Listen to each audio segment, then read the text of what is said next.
Turn her phone down. What's that? Turn my phone down. Let me know when to begin. Are you good, BT? You're just saying your heart. Yes, sir. BT, are you good? Get hold of my phone. I'm sorry, does everyone else want to hear? Just double check. Just get hold of my phone. Give me the thumbs. He's gonna make me regret inviting him. Oh, I zoomed in too far. I was trying to get no. It's all right, no. Just take a picture of her eyeball there.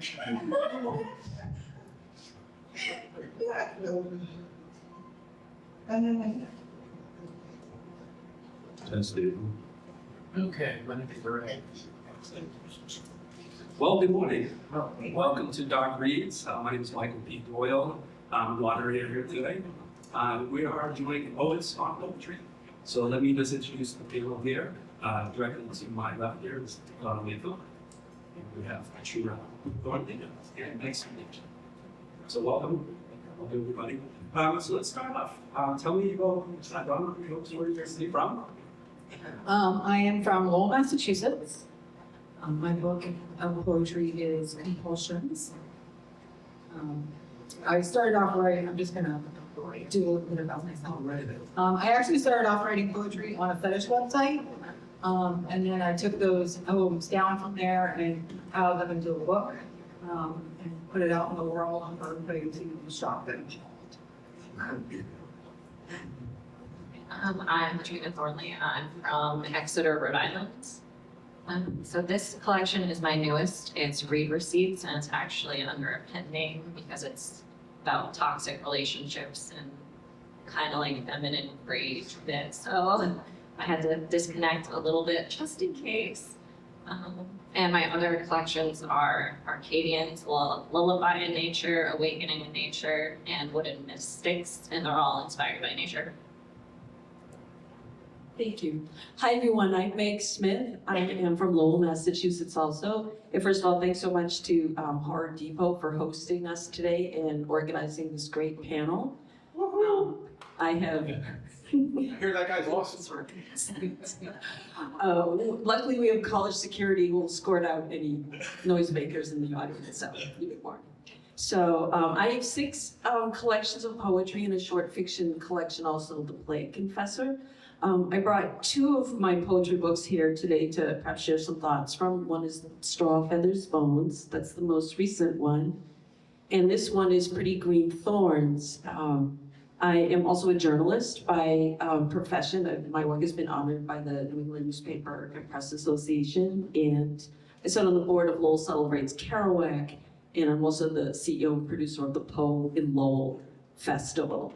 So Lowell is a great place to live if you love poetry, if you love to be haunted, and we do.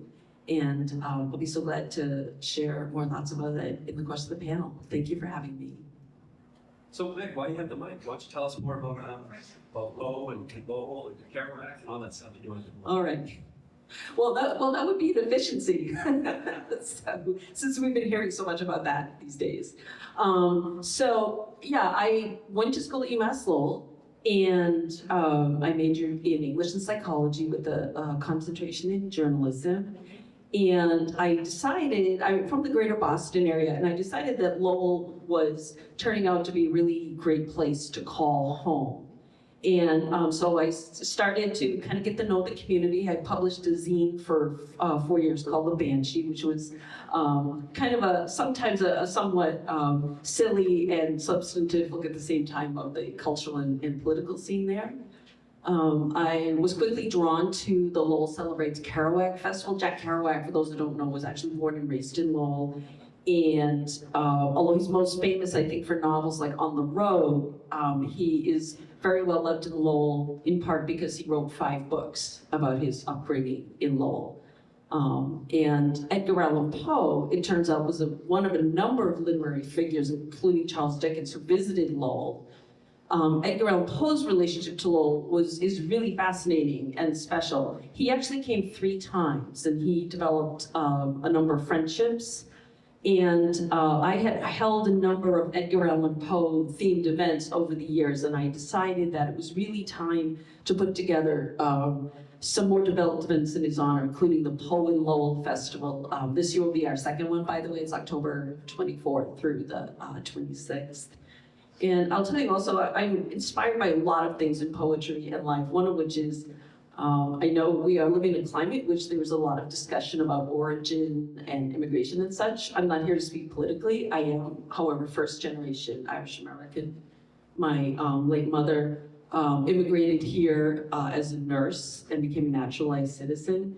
So, and my father's from Charlestown, which certainly when he was growing up was very much an Irish American Catholic neighborhood. And I'm really inspired by that. It is a big part of my identity, living in really two different cultures, being Irish and American, and I love them both. And I hope that they are among the things that I honor in my poems.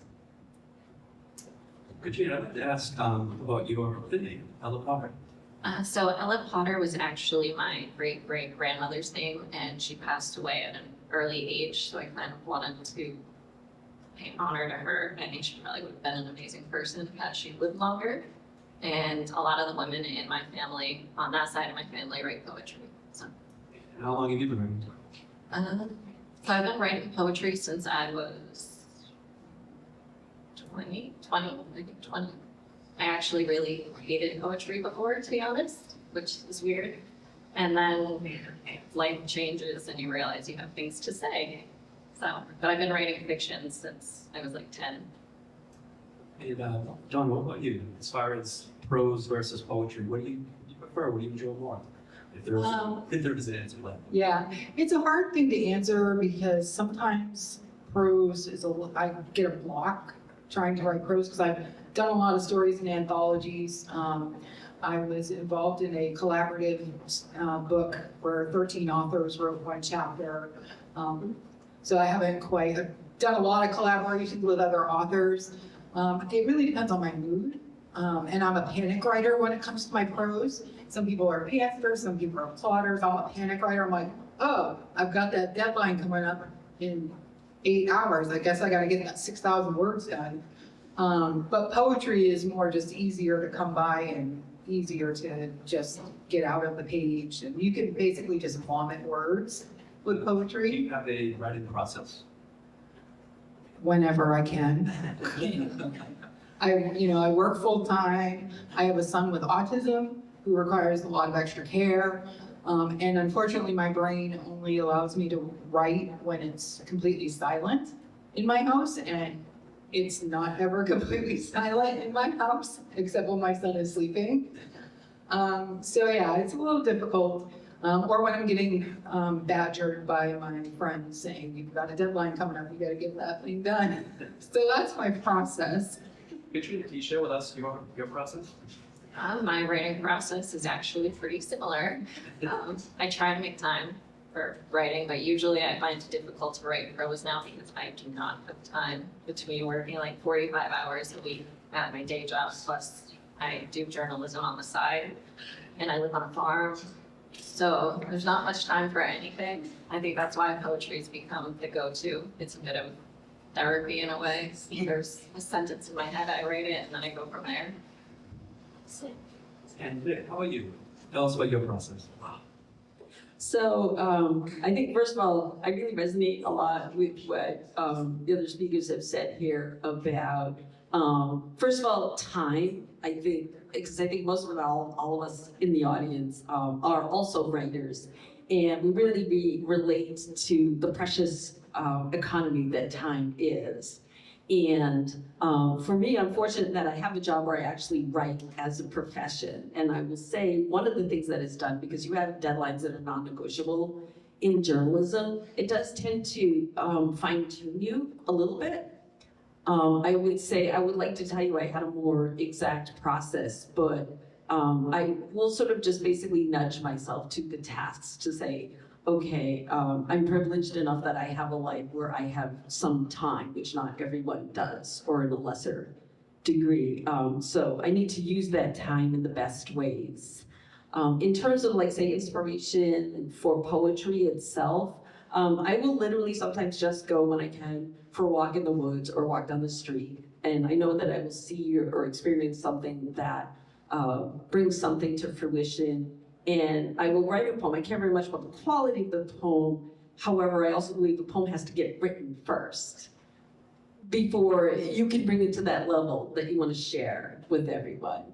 And so that's what I will do, and just value the time that I do have for writing, sort of advocate for the time in my own life. And it seems to be working for me. I think there's different things that work for other people, but even right now, listening to all the other panelists, I'm totally taking away things that I can learn from your writing process, and so I'm grateful for that.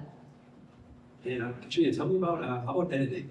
Well, how much do editing works? Like you spend a lot of time doing that? Can you talk about that? I spend too much time editing, to be honest. I think my last novel I edited 17 times, and I worked on it for 12 years. I overdo it. I rewrote the entire ending, so. And it's for everybody. How do you know when you're done? How do you know if the piece is actually finished? To be fair, I don't know when it's actually done. It gets to a point where I like it. I think it's done. I send it out to people to read and get their feedback. And they're like, this is great. It's done. You can go ahead and publish it. And then I'll read it a couple of years later. I'm like, nope, shouldn't have done that. Don, how about yourself? How I know some piece is done is when it just stops flowing. Because I can hear the cadence of it in my head as I'm writing. And when that cadence ends is when I know, okay, we're done. And then this one poem I just finished and I turned in yesterday for a deadline. It was an acrostic poem, and so it ended because I ran out of letters. Good place to start, right? Yeah. Any direct influences for you all? Any poets that you were inspired by, or anything that you may have you work on that emulates? Sure, since I've got the mic now, I'll start.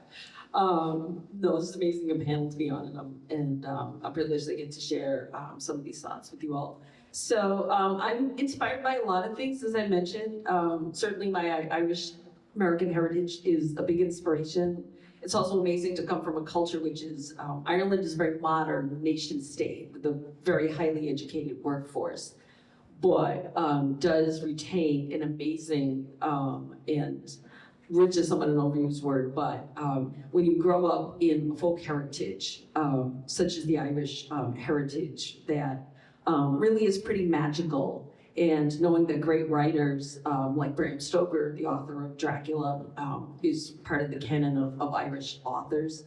I very much love William Butler Yeats in that category. I feel that his writing is part of the Irish consciousness, what makes you aware of, when you have an identity, and any ethnic identity, but certainly in this case, the Irish. I love the natural world. I don't feel apart from it. I don't feel that as beings we are apart from it. We are of it. And we're often engaged in sometimes peaceful relationships, sometimes conflicts with it. I'm very much a person who's in love with science. My late husband, Lawrence Carradini, was a poet and a scientist. And the more I go through life, the more I find that there are actually a lot of folks that have a very scientific and analytic quality to them that also have a great ability for arts and writing, things that we sometimes call right brain activities. And sometimes just a moment in life or relationship or something that will spark some inspiration, sometimes not easily. But I think if you are sort of in your mind confident in the fact that you are a writer and that you are confident in what you do, I think inspiration can come from almost anywhere that you find yourself. So just in general, why is poetry important? Why we here? Poetry is important because it can be interpreted in numerous ways, so it has a different meaning for everybody. It helps people. It helps them understand their emotions or figure out who they are. And it helped me. I think poetry is important because not everybody has the attention to sit and read a novel. I know novelettes and novellas are really popular these days, especially in the indie horror scene. But poetry allows somebody to get that reading in, but not spend hours and hours with one book trying to slog through it. And it could be anything. It could be happy, it could be sad. Like you said, it means different things, different people. It sounds different, the cadence. The way I write it and I hear it in my head, the cadence, doesn't mean that's the way you're gonna read it and hear it in your head. So yeah, I think it's just important to have those. And for the writers, it's a way to get things out without sitting down and writing a 10,000 word book or whatever. But I have something to say, but it's not 10,000 words. Now, when you all are writing, do you write with the purpose of, I'm going to perform this? Or you just write to write and let the viewer, the reader figure that out for themselves? Because I'm an extreme introvert, I really don't believe that. I write just to get it out. I don't think about performing it at all. I'm also an extreme introvert, so I just write to get it out with no hopes of reading it out loud to anybody ever. So I think that I write first and foremost for myself, and I realize that what I put out in the form of poetry is not necessarily going to be liked or resonate with everyone or be all things to all people. I do an awful lot of poetry readings and have kind of traveled in the spoken word circles of New England for a long time. So I do appreciate and value getting up and reading a poem in front of an audience, which is a really great and immediate experience. I do also think of the reader of a book that might be sitting someplace quiet, maybe thousands of miles from where I am, that's also an audience. And I think of both as sort of a conversation. I will say that I do for myself try to set a high standard that a poem can fail, that if what I put in the poem is just, it may resonate with different things in a person, but if it's just not saying what it needs to say clearly, then maybe the poem has failed. And failure to me is not a bad thing, it's just a step in a process. Now, Vic, do you think poetry as a genre is in a good place right now? I always feel like poetry, and I mean this in all sincerity, I always feel like poetry is always in a good place. Poetry is probably one of our first and most natural forms as human beings of using language to communicate in an artistic way. And we know lots of cultures, and certainly my culture, the culture of the Arabs. There are many cultures where poetry is sacred, where you're not just simply writing or reading, you're carrying a collective memory of a people and a place. And when those people and places, say, have been hurt in some terrible way, and we know there's many terrible ways that can happen, poetry is sometimes the collective memory that carries the people forward. So it's kind of a big responsibility too, I think, and I feel all of that, together. I feel like I'm like the most recent daughter in a very long line. That's a huge responsibility, right? And a huge honor. So I try to approach it just with some humility and honesty, and frankly, just feeling really glad that I live in a place and a time where a person can express themselves in poems this way. I have a very good friend who was imprisoned by the Shah in Iran for writing poems. And not to be all heavy on that, but I think about the value, that's the kind of thing that makes me think of the value and the sacredness of the word. And then it seems not so much like, oh, I wish I could just get this done. I guess it brings me some illumination and some perspective, and like I said, some humility. Katrina, how about you? I was just asking. This is like a bunch of poets. Do you feel the genre of poetry is in a good place right now? I actually think it's gotten quite a lot more popular. I don't know if it's because of social media or just the fact that people's attention span isn't there because of social media. So everyone's looking for a quick read, something they can get through quickly. And like my sister, for example, she's not a reader, but she will stay and read poetry. She has 5 minutes here or there. I think it is in a great place because there's a lot more diversity in poetry now. I write BDSM-centered poetry, horror-centered poetry. I really love James White's horror poetry. It's erotic horror poetry. If you haven't read James White, he's really great. But it's much more, what's the word I'm trying to look for, commonplace for there to be other genres of poetry instead of just the flowery, happy, love and rainbows and kittens, you know. You can use poetry to get out the darkest thoughts and the most lustful thoughts and, you know, depravity that you want. Now, with that said, is there anything that any of you are afraid to say, afraid to write? Any topics or off poetry? Nope. Well, for me personally, I don't get too dark. Like I read a lot of extreme horror, so I don't go really in that way with my poetry. But there's a lot of nastiness and blood and guts and stuff.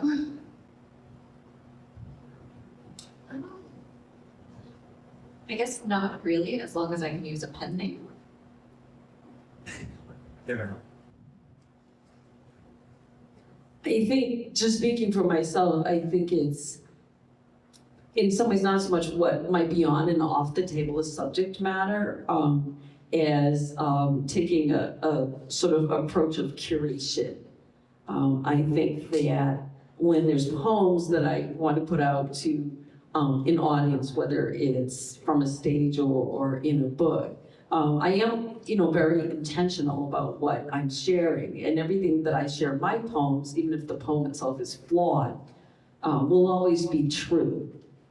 That said, just as you mentioned social media, which I think is a really good analogy, just as when I'm putting posts on social media, I do curate that also, and I see that as very different from censorship. Censorship is something that's imposed from, unlawfully from without. Curation is when you say, I have a responsibility in terms of what I'm sharing out there in my words and what I want to say and how I want to say it. And so I choose the subject matter that I think is something I want to express to the world in a public way.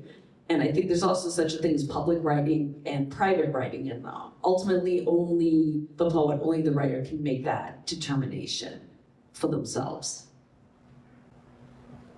So Donna, you said I'd love to hear a poem from your book, Compulsions. Can you first just tell us about the collection and we'll go down if you could? Sure. Compulsions, as I stated, I started writing on a fetish website, and to me, not as deep and of where my inspiration came from. Most of my inspiration in this book came from a person that I met on that website. He's actually the artist that did the cover for me.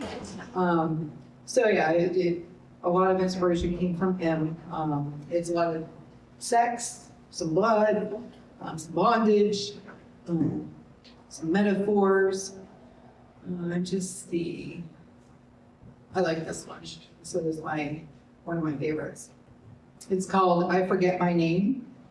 In the moment before your hand touches mine, I forget my name. Lost in a forest of anticipation, want and need. In the space between our lips where our breath combines, I forget my name. Drift in the sea of awareness, turbulent and wild. In the stillness before we become one, I forget my name. Floating in empyrean skies of peace, serene and rapturous. In you, I forget my name. So that's one of the more milder ones that I have in here. Thank you for sharing. Katrina, by yourself, would you like to share? Let's see.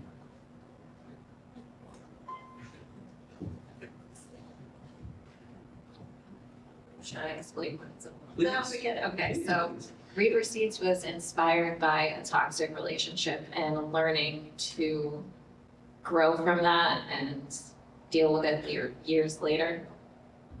So, in the dead of night, Mother Nature blesses us with her storms, raging thunder and pouring rain, hinting at the changing of her seasons before temperament alters, and I found myself raging with her in solidarity as you sleep peacefully, unbothered by life's waves.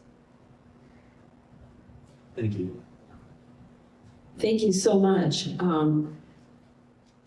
By the way, just to demonstrate how bald one can be in terms of promotion, I use the Poet Lowell postcards as a page keeper. So, and by the way, I just want to mention before I read this poem, I was thinking before I came to this panel about if you write poetry, say that's within a certain genre, like horror, for example, and there's other poems that don't necessarily fit into or prescribe for that genre. And when I was putting my poetry books together, I just decided I was going to put all of those poems together in one place. So this poem is called Summer Music, and it's basically an homage to some of my family members who are not living anymore, including my mother's brother, Michael, his son, John Buckley, and is inspired really by one of our visits there when I was a teenager in 1982, and Michael John shared a room with his cousin, with his brother Kevin, that was just plastered with rock posters, and rock music was playing all the time, and I began to think about how we were just like a whole family of sort of rock and roll rebels, which is also very Irish, as we know. So anyway, this poem is called Summer Music, and it's in memory of Michael and John Buckley. Rock's Hall of Fame begins here. A narrow room, 2 narrow beds, and the walls of the Pantheon in magazine gloss. Rush, Rory Gallagher, Motorhead, Metal on Metal, Tin Lizzy made Lazarus. The strands of the helix carried the sound. This dark-haired man, uncle, father, brother, up in that room, awash in rock photos, rattles the roof with North to Alaska. North to Alaska was a song that was really popular when he was growing up, and indulge me all because I'm going to tell you why. Because the chorus he would sing was, North to Alaska, we're going north, the rush is on. In the kitchen, he serenades the parrot with Little Red Rooster. You would both fall. You would both rise to play Buddy Holly at a wedding concert. The thunder rises from this green earth. I pray you sing then and pray in the dusk of Samhain, rattling the veil. Thank you, Dave. So, last question here. What brings you guys here to Doc Reads? We're all gathered here today. I still have the mic, so I'll start this short. So I went to, first of all, I want to thank actually Josh in inviting me. So I'm really grateful for that invitation and for being part of Horror Depot. So that's really what brought me, and I was really excited and grateful that one of the panels is devoted to poetry, and I said it's not just because I write poetry or all of us write poetry, but poetry's really been an essential part of this whole, horror family of genres for a long time. And I think it's really great to have a place to talk about that, like within our horror community, along with books and films and these other things, about poetry and its sort of long-standing place as a way to describe our fears and our wonders. And so I think that's really what drew me. So I actually met Josh at a book club in Ashaway, and my friend Kelly, who owns Rarities Books and Bindery, encouraged me to talk to him and join. So I'm really glad I did. I'm having a lot of fun. I came last year as an attendee, and it was a great event. And then I was doing an event at Buttonwoods Brewery here in Providence. And Aaron Beauregard and Matt Forgy and Brandon Perez Sanchez all harassed me and said, you need to reach out to Josh and see if he's got any tables left at Dark Reads. And I was like, okay. So I reached out to him. He said, fill out the thing. And I said, okay. And here I am. And I love everything to do with horror. And this is my warm up to Scares That Care at the end of the month as well. So before we let you guys go, just tell them where we can find you, where we can find your books, social media, and talk about that. I am on Instagram under Donna Latham.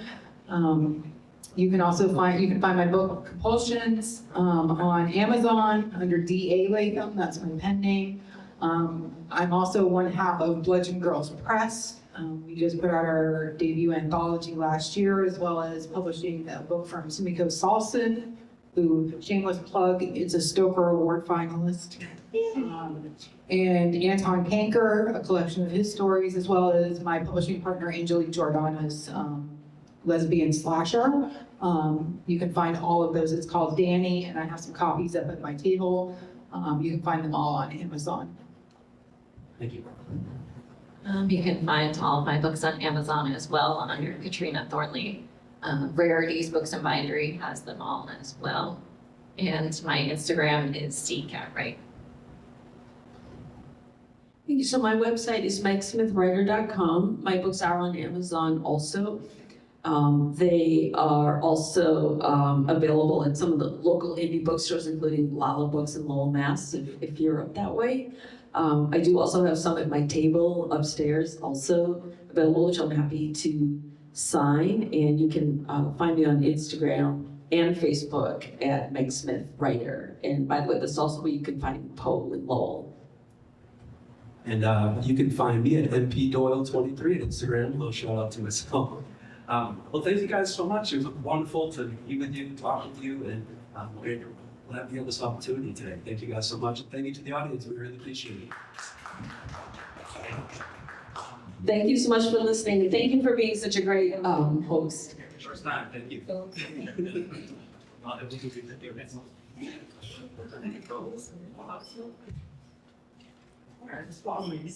right, awesome.